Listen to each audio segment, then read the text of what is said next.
Pirmo mēnesi pēc projekta realizācijas ieraugot, ka pilna elektroenerģijas pašizmaksa 2,6 centi par kilovatu, liekas, ka mēs esam pasakā. Latviešu uzņēmums SIA Boulder Service ar 30 gadu pieredzi mēbeļu ražošanā 2023. gadā realizēja investīciju projektu energoefektivitātē un sadarbībā ar Altumu realizēja solārā parka investīciju projektu.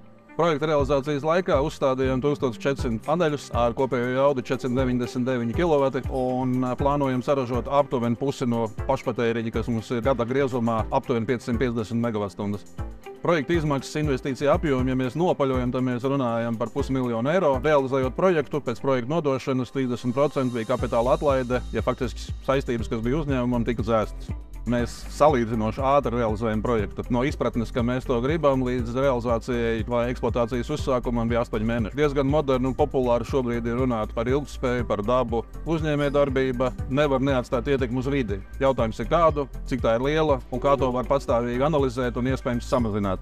Mēs savukārt ar darbiem to jau daram ilgstoši, gan ieviešot ISO kvalitātes standartus, gan vides standartu, gan optimizējot savas izmaksas, pārējot no parasta apgaismojuma uz LED apgaismojumu, kas jau bija realizēts pirms vispār projekts parādījās. Tas nozīmē, ka mums kā uzņēmumu, mums kā kolektīvam ir svarīgi, lai, ja mēs šobrīd varam baudīt dabu pusstundas braucienā no Rīgas, ka mēs gribam to darīt arī turpmāk un gribam, lai mūsu bērni to var darīt. Šobrīd mums vēl jāpagaida līdz jūlijam, lai mēs varētu izvērtēt viena gada rezultātus. Uz doto brīdi mūsu prognozes, ka pusi no elektroenerģijas saražosim paši, izskatās reālas.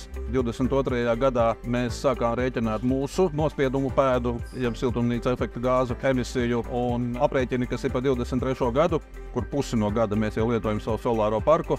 Mēs esam ietaupījuši 20% no šīm emisijām un gada griezumā plānots, ka mēs ietaupīsim 60 tonnas. Pat ja uzņēmējs domā īstermiņā, ilgtermiņā viņš nevarēs strādāt, ja nebūs šīs ilgspējas, nebūs vēlmes domāt par vidi.